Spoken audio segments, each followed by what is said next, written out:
అన్ని రకాల వస్త్రాలపై up to 70% discount. మీరు వయసులో బాగా ఉన్నప్పుడు ఎన్నో సినిమాలు చేశారు, కానీ ఆ సమయంలో వివాదాలు ఏం రాలేదు. ఇప్పుడు వయసు మీద పడినప్పుడు ఎక్కువ సినిమాలు చేయనప్పుడు ఎక్కువ వివాదాలు ఎందుకు వస్తున్నాయి సార్? నా మీద ఏం వివాదాలు వచ్చాయి? ప్రకాష్ రాజు కాలి గోటికి కూడా కోట శ్రీనివాసరావు పనికిరారు అన్న వ్యాఖ్యలు మీరు విన్నప్పుడు, ఆరోపణలు మీకు మనసు చివుక్కుమనలేదా? ఇప్పుడు ఈ ప్రశ్న ఎందుకు వేశారు నన్ను? ఆయన ఆ మాట మాట్లాడటం మంచిది కాదు అని మీకు అనిపించబట్టే కదా. అద్దాలు నాకు ఏమండి, నటుడుగా ఎవరు గొప్ప ఎవరు తక్కువ అని కాదు. మనకి పెద్ద గుమ్మడిగా అంత టాలెంట్ ఉంటే కుదరదు, అంత అదృష్టం కూడా ఉండాలి. ఆ రెండు ఉన్నవాడే కోట శ్రీనివాసరావు. అతనికి ఈ గురించి ఎప్పుడు ఏమీ మాట్లాడేవాడిని కాదు. ఆర్టిస్ట్గా ఎవరి క్వాలిఫికేషన్ వాళ్ళది, భగవంతుడు ఉన్నాడు చూపించడానికి. కానీ మీరు చివరిలో చేసిన ఈ కామెంటు ప్రకాష్ రాజ్ ఓటమికి కారణమైన ఒక 10-15 కారణాల్లో ఇది కూడా ఒక కారణమని అనుకుంటున్నారు కోట? అనుకోనివ్వండి. ఇప్పుడు నేను ఏదైనా తప్పు మాట్లాడాను అనుకోండి ఎలక్షన్ టైంలో, అది డెఫినెట్గా బ్యాడ్ జరుగుతుంది. ఇప్పుడు చిరంజీవి గారు బ్రహ్మాండమైన నటుడు అంటే నిజంగా చెప్తున్నాను, నా హృదయం నుంచి మాట్లాడుతున్నటువంటి మాట. చిరంజీవి గారు చాలా మంచి నటుడు. ఆయన సినిమా ఒక నంది అవార్డ్స్కి కాంపిటీషన్లో ఒక సినిమా ఏదైనా వెళ్ళిందనుకోండి, ఆ సినిమాకి ఏం ప్రైజులు రాలేదు, ఏం రాలేదు. ఇంకేదో మామూలు సినిమాకి ప్రకాష్ రాజ్ గారు నటించిన సినిమాకి వచ్చిందనుకోండి, అంటే చిరంజీవి గారు నటుడు కదా. ఏమండి, నేషనల్ అవార్డు వచ్చింది నాకు, అది ఇదంటే వస్తే బోల్డ్ మందికి వచ్చింది. రంగారావు కంటే గొప్పవాడు ఆయన. ఆయన గురించి నేను చెప్పదలుచు మూడే మూడు. ఆయనతో నేను కనీసం కాస్త పెద్ద పెద్ద ఇంపార్టెంట్ వేషాలు 15 సినిమాలన్నా చేసుంటా. ఒక్క సినిమాకి టైంకి రాడండి. 9ంటికి కాల్ షీట్ వేస్తే 11:30కి వస్తాడు. ఆ క్యారవాన్ మోగుతూ ఉంటుంది, మేమేమో చెట్టు కింద కూర్చుని అట్లా కబుర్లు చెప్పుకుని ఉంటాం. ఎప్పుడో 11:30కి వచ్చి వచ్చి హలో అని ఆ ప్రొడ్యూసర్ని మేము డైరెక్టర్ని పలకరించాడు. మళ్ళీ ఏమంటాడు, ఎప్పుడు వెళ్ళిపోతాడని మమ్మల్ని అట్టాగే కూర్చోబెట్టి ఆయన షాట్లు ముందు గవగ తీసి పంపించేవారు. ఇది అవసరం అండి? తనకు తెలీదు. మనం డబ్బులు తీసుకుంటున్నామండి, కనీసం రావక్కర్లా నువ్వు? ఆ జ్ఞానం ఉండదు నీకు, పెద్దవాడి కదా. ఏదో చదువుకుంటున్నాను అంటాడు, అది అంటాడు, ఇది అంటాడు, ఏదో మాట్లాడతాడు. అదొకటి. 2, ఒక్క ఆర్టిస్ట్తో తోట ఆర్టిస్ట్తో చక్కగా కూర్చుని బాగున్నావా, ఏమన్నా ఏమనుకోదు, ఎలా ఉన్నారు, లేట్ అయిందయా, పాపం మిమ్మల్ని అందరినీ కూర్చోబెట్టించాను ఏమనుకోకు అని అని ఎవరితోనో మాట్లాడాడు ఆర్టిస్ట్తో. తర్వాత ఇంకోటి మూడోది ముఖ్యమైనటువంటిదండి. మా అసోసియేషన్కి ఆయన ప్రెసిడెంట్గా నిలబడ్డాడు. అదే మా అసోసియేషన్ అతన్ని 2-3 సార్లు సస్పెండ్ చేసింది. ఒక్క జనరల్ బాడీకి వచ్చిందని నాకు తెలియదు, ఎక్కడ సంతకాలు పెట్టలేదు, ఏమి నీకేం అర్హత ఉంటుంది కోట శ్రీనివాసరెడ్డి మాట్లాడటానికి? ఏం పెద్ద గొప్ప అని నాగబాబు గారు వాళ్ళు ఏదో అన్నారు, నేనేం అనలేదు, ఇదే అడిగాను.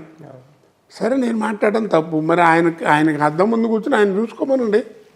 ప్రకాష్ రాజ్ అలా ఉంటే చిరంజీవి గారు ఓ పక్క, పవన్ కళ్యాణ్ గారు ఇంకో పక్క, వీళ్ళిద్దరు లేకపోతే అసలు నాగబాబు గారు ఏంటండి, మామూలు నటుడు.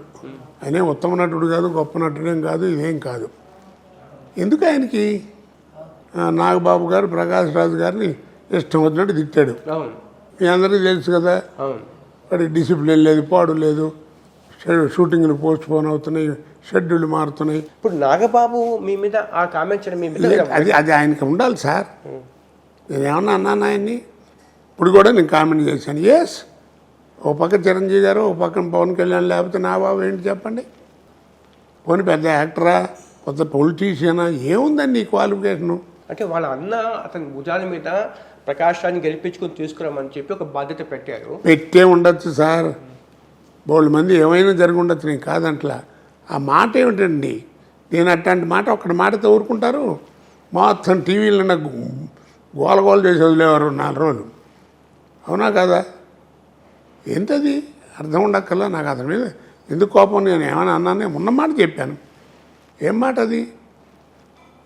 బాబుమోహన్, కోట శ్రీనివాసరావు వాళ్ళు ప్రకాష్ రాజు నటన కాలి కోటికి పనికిరారని ఏదో అన్నాడు. ఏమిటి చెప్పండి? పోనీ ఆయన ఎవరికి పనికి వస్తాడు? ఏమన్నామని ఆయన్ని? నువ్వే ఇంటర్వ్యూ అవుతుంది, నువ్వే ప్రకాష్ రాజుని తిట్టివి, నువ్వే ప్రకాష్ రాజుని వెనకేసుకు వస్తూ ఉంటుంది. ప్రకాష్ రాజ్ చాలా గొప్పవాడు, అది ఇది ఓటేయాలి మీరు ఏమైంచారా అంటివి. మేమన్నా కాదన్నావా ఏంటి? ఆయన కూడా మా సభ్యత్వానికి రాజీనామా చేశారు. చేయనివ్వండి సార్, ఇప్పుడు ఉండి ఉపకారం ఏముంది ఇట్లా వాగుడు తప్ప. సార్ ప్రకాష్ రాజ్ ఓటమి చిరంజీవికి ఏదైనా ఆపాదిస్తారా? చిరంజీవి ఓటమిగా అలా భావించే పరిస్థితి కనిపిస్తుందా ఇండస్ట్రీలో? ఏమోనండి, ముందు ముందు ఏం జరుగుతుందో ఎవరికి తెలియదు, కాలమే నిర్ణయించాలి. నేను ఒక రోజున చిరంజీవి గారితో నేను ఎలక్షన్ ముందు మాట్లాడిన మాట వాస్తవం.